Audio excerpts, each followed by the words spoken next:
तो आप देख रहे हैं खबर खास, मैं हूं आपके साथ अबू हुरैरा। और खबर खास में आज हम बात करेंगे राजस्थान की एक वजीर के मुतनाज़ा बयान की।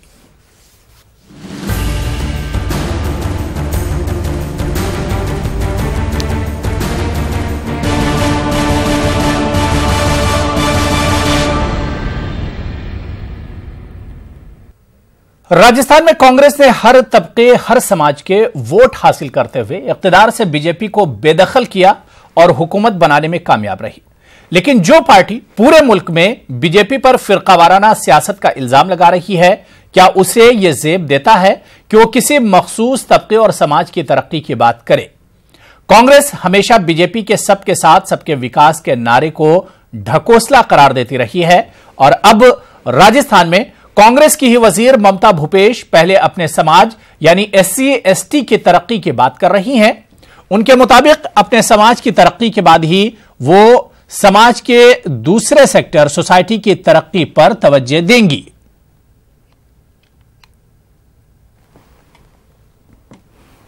प्रथम कार्य हमारे जाति के लिए, उसके बाद हमारे समाज के लिए, उसके बाद सर्व समाज के लिए, सबके लिए हमारी मंशा ये रहेगी कि हम सबके लिए काम कर पाए, सबको लाभ दे पाए। तो अब यहां बड़ा सवाल यह उठता है कि जिस कांग्रेस ने पूरे समाज की तरक्की के नाम पर वोट मांगे हैं, क्या उसकी कहनी और करनी में फर्क है? इसी पर हम बात करेंगे। कुछ खास मेहमान मेरे साथ जुड़े हुए हैं, जल्दी से अपने मेहमानों का आपसे तारुफ करा दें। मेरे साथ नईम रब्बानी है जो कि सेक्रेटरी हैं जमात इस्लामी हिंद राजस्थान के। इनके अलावा आरसी चौधरी जी हैं, लीडर हैं कांग्रेस के, और अमित गोयल लीडर हैं बीजेपी के। अपने तीनों मेहमानों का हम बहुत इस्तकबाल करते हैं। सबसे पहले आरसी चौधरी जी, आपसे ही शुरुआत करना चाहेंगे कि आपकी वजीर ने जो बयान दिया है उसे आखिर किस तरह से देखा जाए? उन्होंने कहा सबसे पहले वो अपने समाज की, अपनी जात की फिक्र करेंगी, उसके बाद समाज के दूसरे तबकों पर उनकी नजर जाएगी। इस बयान को कैसे देखा जाए?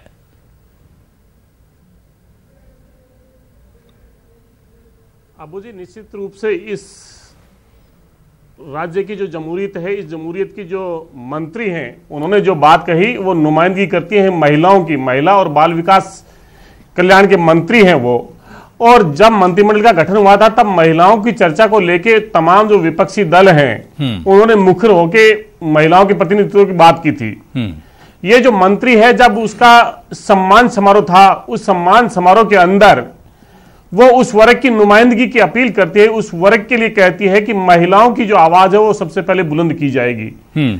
अगर किसी को महिलाओं की आवाज सशक्त होने से और बुलंद होने से किसी को आपत्ति है तो निश्चित रूप से हो सकती है, क्योंकि इस देश के अंदर जहां पे 30-30 लाख महिलाएं, 620 से ज्यादा चौधरी जी मुझे लग रहा है कि ममता भूपेश का बयान आपने नहीं सुना। तो निश्चित रूप से चौधरी जी, आरसी चौधरी जी, मुझे लग रहा है ममता भूपेश जी का बयान आपने नहीं सुना।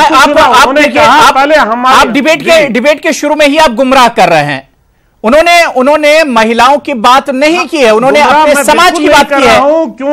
क्योंकि अब्बू जी समाज क्या है? उस महिला का क्या समाज है? जो मंत्री है उसका समाज क्या? जिसकी पहचान जाति से नहीं है, जिसकी पहचान वर्ग से नहीं, जिसके नाम पे नहीं है, जिसका नाम ही ममता भूपेश है। जहां पे आज हम 3 पैनलिस्ट बैठे हैं, उसके आगे निश्चित रूप से जाति सूचक शब्द लगा हुआ है, लेकिन उसके तो नाम में जाति का कहीं उल्लेख नहीं है। दुर्भाग्य यह है कि वो उस सीट की नुमाइंदगी करती है जहां पे आरक्षित वर्ग नुमाइंदगी कर सकता है। बाबा साहब के 70 साल के बाद, संविधान के 70 साल बाद में भी आज महिला को उसी नजरिए से देखा जाता है कि वो किस वर्ग से आती है।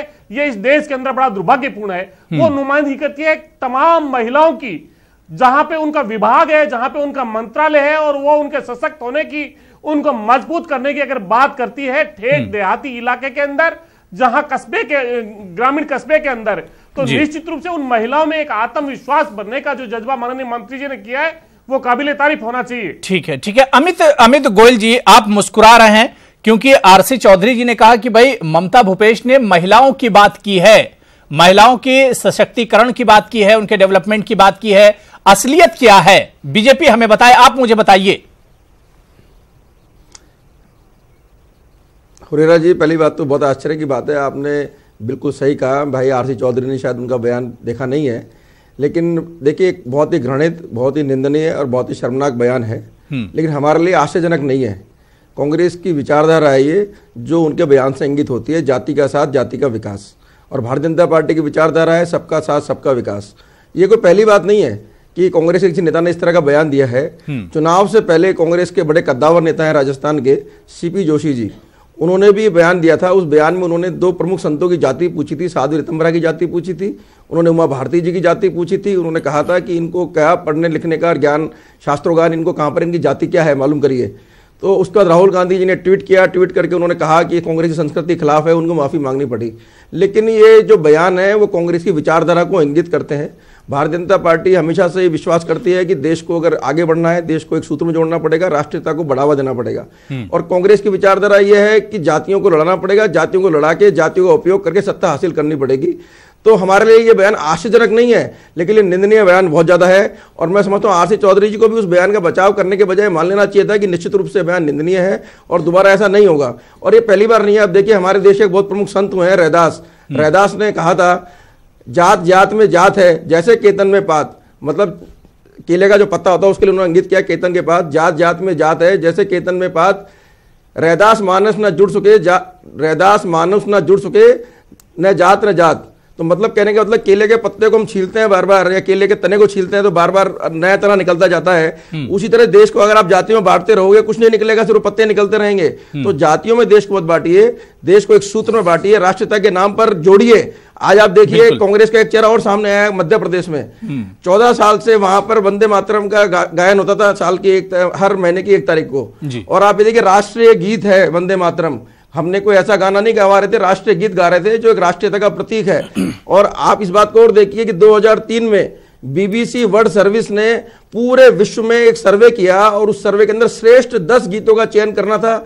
155 देशों और द्वीपों के लोगों ने उसमें भाग लिया और उसमें हमारे राष्ट्रीय गीत वंदे मातरम को दूसरा स्थान मिला। इनको उस एक विशेष पर्टिकुलर वर्ग को संतुष्ट करने के लिए या तुष्टीकरण करने के लिए मैं कहूं उन्होंने उस गीत का गायन बंद कर दिया। अरे भाई देश को जोड़ने वाला गीत है, आपने स्वाधीनता संग्राम के अंदर बहुत उस गीत की महत्ता रही है, बहुत अभिव्यक्ति रही है उस गीत की, लोग बहुत जुड़े हैं उस गीत से, आपने उस गीत को बंद कर दिया।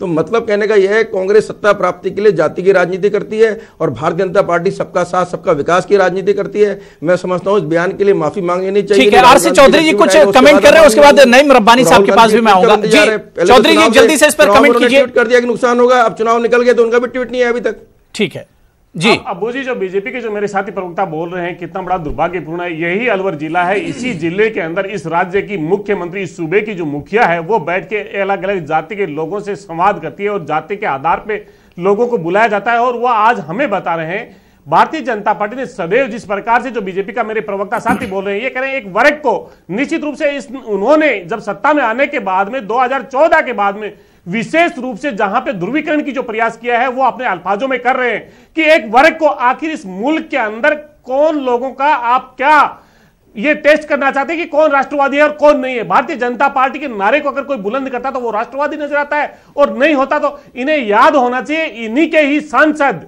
उत्तर प्रदेश से आने वाली सावित्रीबाई फुले ने क्या कहा कि यहां पे वंचित वर्ग की आवाज नहीं सुनी जाती है। वो लोग आज रविदास का कविता वो उसका श्लोक पढ़ रहे हैं। अरे आप अपने सांसद की बात नहीं सुन सकते, दूसरों की क्या बात सुनेंगे। उन्होंने इसलिए उस पार्टी को छोड़ना अच्छा समझा कि इस पार्टी के अंदर इस वर्ग की नुमाइंदगी नहीं हो सकती। जहां पे संविधान बताता है कि आरक्षित जो वर्ग है उसको वहां पे जगह नहीं है। ये वो लोग पूछना चाहते हैं जिनके संगठन के अंदर महिलाओं की उस संगठन की मुख्य शाखा के अंदर भागीदारी नहीं है। जाति का जहर घोलने का काम भारतीय जनता पार्टी ने किया। ठीक है चौधरी, पे महिलाओं के सशक्तिकरण की बात होती है। ठीक है चौधरी, ठीक है, आपकी बात कंप्लीट हो गई। अमित गोयल जी हम आपके पास आएंगे, लेकिन एक और मेहमान हमारे साथ जुड़े हुए हैं नईम रब्बानी साहब, उनसे भी हम रिएक्शन ले लें, फिर आपके पास मैं फिर आऊंगा आपके पास। नईम रब्बानी साहब, जिस तरह की बयानबाजी हो रही, राजस्थान में कांग्रेस की हुकूमत और कांग्रेस की इकलौती खातून वजीर, महिला मिनिस्टर के जरिए यह बयान आना कि भाई मेरा पहला मकसद यह है कि मैं अपनी जाति के लिए कुछ करूं, अपने समाज के लिए कुछ करूं, इस तरह की बयानबाजी को कैसे देखते हैं रब्बानी साहब?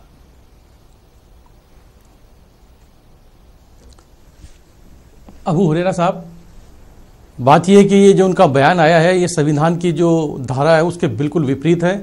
हम इसकी निंदा करते हैं और एक मिनिस्टर होने के नाते उनसे बिल्कुल कतई ये उम्मीद नहीं करते कि वो इस तरह के बयान देंगी। जी। जब आप इस समाज को, इस पूरे देश को जाति समाज के अंदर या राज्यों के अंदर अगर बांट देंगे तो ये देश तरक्की कैसे करेगा? और जो अखंड भारत की हम बात करते हैं वो अखंड भारत किस तरह से बन पाएगा, ये बात समझ से परे है। और इसमें कसूर कांग्रेस का या दूसरी पार्टियों का, बल्कि सारी की सारी जो पार्टियां हैं वो सब अपने वोट बैंक को सेकने के लिए, अपनी जातियों को साधने के लिए इस तरह के बयान देती हैं और इस तरह इस देश को, माहौल को पोलराइज करने की कोशिश करती हैं। तो इनको, जो मंत्री हैं उनको माफी मांगनी चाहिए, क्योंकि जब वो संविधान की शपथ लेती हैं, जब वो मंत्री, राज्यपाल उनको जब शपथ ग्रहण समारोह के अंदर उनको शपथ दिलाते हैं तो इस बात की वो लेती हैं कि हम सब समाज के लिए काम करेंगे। लेकिन उसके बावजूद देखने में ये आता है कि ज्यादातर मिनिस्टर और एमएलए जो है वो अपनी ड्यूटीज को भूल जाते हैं और इस तरह के बयानबाजियों में लग जाते हैं जिससे कि उनकी जाति और बिरादरी जो है वो खुश हो सके। चौधरी जी, क्या वाकई में आपको नहीं लगता, जिस तरह नईम रब्बानी साहब कह रहे हैं कि भाई संविधान के खिलाफ ये बयानबाजी है, समाज को तोड़ने वाली बयानबाजी है, क्या इस पर आपकी पार्टी एक्शन लेगी?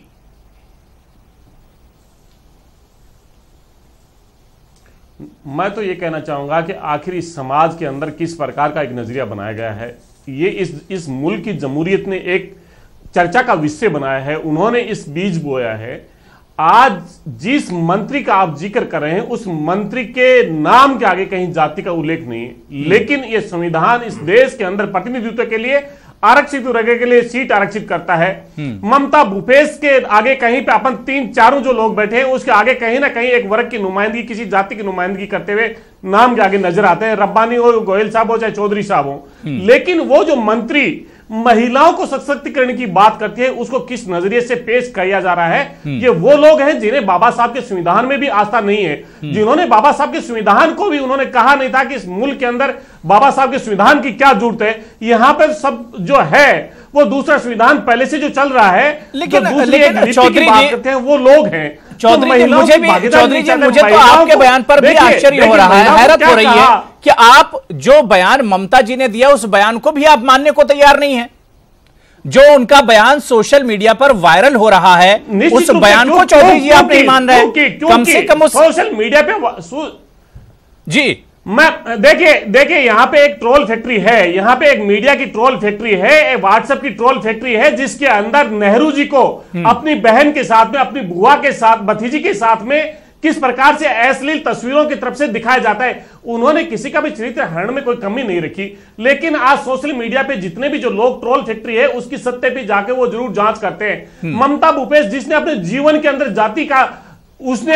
जाति का आवरण नहीं धारण किया, जो जाति अपने बचपन में जिसने छोड़ दी, जिसने अपने जाति शब्द का अपने नाम के आगे उल्लेख नहीं किया, उस महिला के नुमाइंदगी जब वो महिलाओं की बात करती है, महिलाओं को एक आत्मविश्वास दिलाने की बात करती है, तब जो दो लोग हैं जो बाबा साहब के संविधान में विश्वास नहीं रखते, वो लोग उन पे जाति के आधार पे वर्गीकृत करने का प्रयास करते हैं। ये कैसा इस मुल्क के अंदर हो रहा है? आज जरूरी है, इसी कारण आज तमाम समाचार पत्रों के अंदर है कितनी 30 लाख महिलाएं अपने हक के लिए, जेंडर डिस्क्रिमिनेशन के लिए, महिला और पुरुष के भेद के लिए। चौधरी जी, ममता भूपेश ने महिलाओं की बात नहीं की है, मैं डिबेट शुरू से ही आपको बता रहा हूं।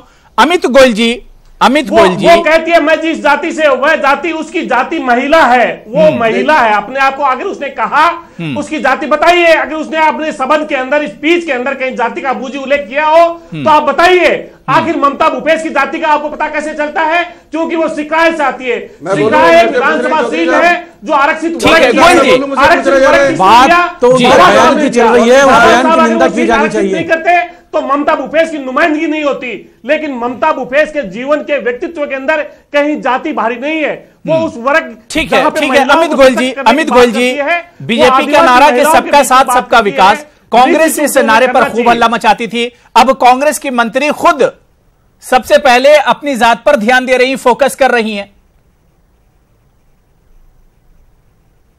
देखिए, सबसे पहली बात तो है कि शायद गलती से कह गए होंगे, आरसी चौधरी ने कहा जो लोग बीजेपी का गीत नहीं गाते, जो कमलनाथ जी का मध्य प्रदेश के संदर्भ में कहा, तो मैं बता दूं वो बीजेपी का गीत नहीं है, वो राष्ट्रीय गीत है और स्वतंत्रता संग्राम में उसकी बहुत बड़ी भूमिका थी। दूसरी बात उन्होंने भीमराव अम्बेडकर साहब की करी, तो मैं आपको बता दूं भीमराव अम्बेडकर साहब जब चुनाव लड़े थे तो कौन सी पार्टी के लोगों ने उसको चुनाव हरवाया था, किसने उम्मीदवार खड़ा किया था, ये सबको पता है। तीसरी बात बता दूं आपको, ममता भूपेश जी का बयान जो देने के बाद में उनसे जब इस बारे में पूछा गया तो उन्होंने उसमें सर्व समाज के हित की बात करी। उन्होंने उस बयान का खंडन नहीं किया कि उन्होंने ये नहीं कहा कि ट्रोल हो रहा है या गलती से है या कोई फैब्रिकेटेड है। वो बयान निश्चित रूप से उन्होंने दिया था और उन्होंने बाद में उसको सर्व समाज के हित की बात करने शुरू कर दिया जब मीडिया ने उनसे पूछा। तो मेरा मतलब कहने का सिर्फ ये है कि यहाँ बैठकर हम सिर्फ उस बयान का बचाव करें या उस बयान को हम घुमाने का प्रयास करें, उससे बेहतर ये है कि गलती करने वाले को स्वीकार कर लेना चाहिए कि गलती हुई है और आगे जैसा नहीं होगा। संविधान में देखिए, संवैधानिक शपथ उन्होंने ली है, मंत्री हैं, सम्मानित है, हमारे लिए भी सम्मानित है, कांग्रेस पार्टी की मंत्री है लेकिन राज्य की मंत्री भी है, हम भी उनका सम्मान करते हैं। अगर कोई गलती से कोई बात समाज की जाजम पर बैठ के उन्होंने कर दी जो उनको नहीं करनी चाहिए थी, तो माफी मांगने से कोई इंसान छोटा नहीं होता। मैं समझता हूँ माफी मांग लेनी चाहिए, लेकिन ये तय है कि कांग्रेस की संस्कृति इसी तरीके की है। मैंने आपको पहले भी बताया, एक दूसरे बड़े नेता के बयान के बारे में बताया। मणिशंकर जी ने तो पूरी के पूरे हमारे देश के प्रधानमंत्री जी के लिए नीच जाति का प्रयोग करते हैं। नीच जाति, नीच को जाति होती है क्या? तो मतलब कहने का मतलब यह है कि हम तो मानते हैं कि देश में दो वर्ग हो सकते हैं, अल्पसंख्यक हो सकता है, कोई बहुसंख्यक हो सकता है, या कोई अमीर हो सकता है या गरीब हो सकता है। तो समाज, देश और राष्ट्र के लोग जो ऊपर बैठे हैं वो चिंता करते हैं कि जो हमारे समाज का नीचे का व्यक्ति है उसके जीवन स्तर को कैसे सुधारें, या कोई अल्पसंख्यक है उसकी आवाज कैसे बुलंद हो, उस पर चिंतन करना अलग विषय होता है, हमारी सरकार करती है। लेकिन ये जो चिंतन करते हैं ये जाति के धर्म चिंतन करते हैं। तो मैं यही कहता हूं चौधरी साहब, जातियों में इस देश को नहीं बांटना चाहिए। राष्ट्रीयता के, एकता के सूत्र में आप बांधिए। देश का विकास हम सबको मिलकर करना है। हम सब राजनीतिक पार्टियां हैं, हमारा अंतिम लक्ष्य देश का विकास है, समाज को जोड़ना है, समाज को तोड़ना नहीं है। इस तरह के बयानों का बचाव ना करके आपको माफी मांगनी चाहिए। बिल्कुल। आर सी चौधरी जी, अभी चुनाव खत्म हुए राजस्थान में, हालांकि 2019 के चुनाव फिर नजदीक हैं और कांग्रेस वहां पर तमाम समाज को लेकर, पूरे समाज के डेवलपमेंट के नाम पर उसने जीत हासिल की है।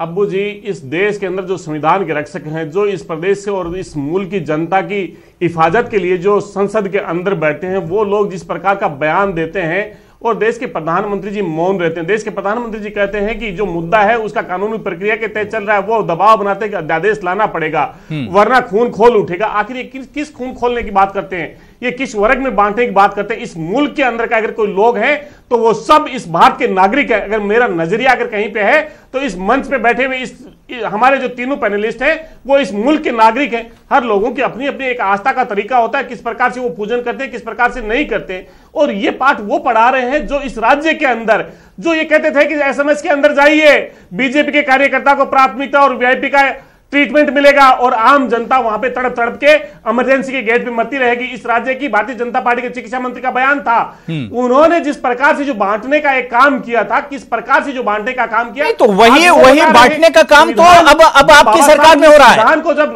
बांटने का काम ही तो चौधरी जी आपकी सरकार में हो रहा है। समाज को बांटने की बात हो रही है, हमारी सरकार कर रही है। जात पात को बांटने की बात हो रही है आपकी सरकार में, बिल्कुल बांटने का बात नहीं करती। जो मंत्री जिस महिलाओं की नुमाइंदगी करती है उन महिलाओं को सशक्त करने की बात करती है, वो महिलाओं की नुमाइंदगी करती है, महिलाओं के मंत्रालय का प्रतिनिधित्व करती है। ठीक है, नहीं मरब्बानी साहब, लेकिन ये महिलाओं का सशक्तिकरण मनुवादी लोगों को पसंद नहीं मरब्बानी साहब, चौधरी जी तो मानने को तैयार नहीं है कि ममता भूपेश ने क्या कुछ अपनी तकरीर में, अपनी स्पीच में कहा था, क्या कुछ उन्होंने बयान दिया था।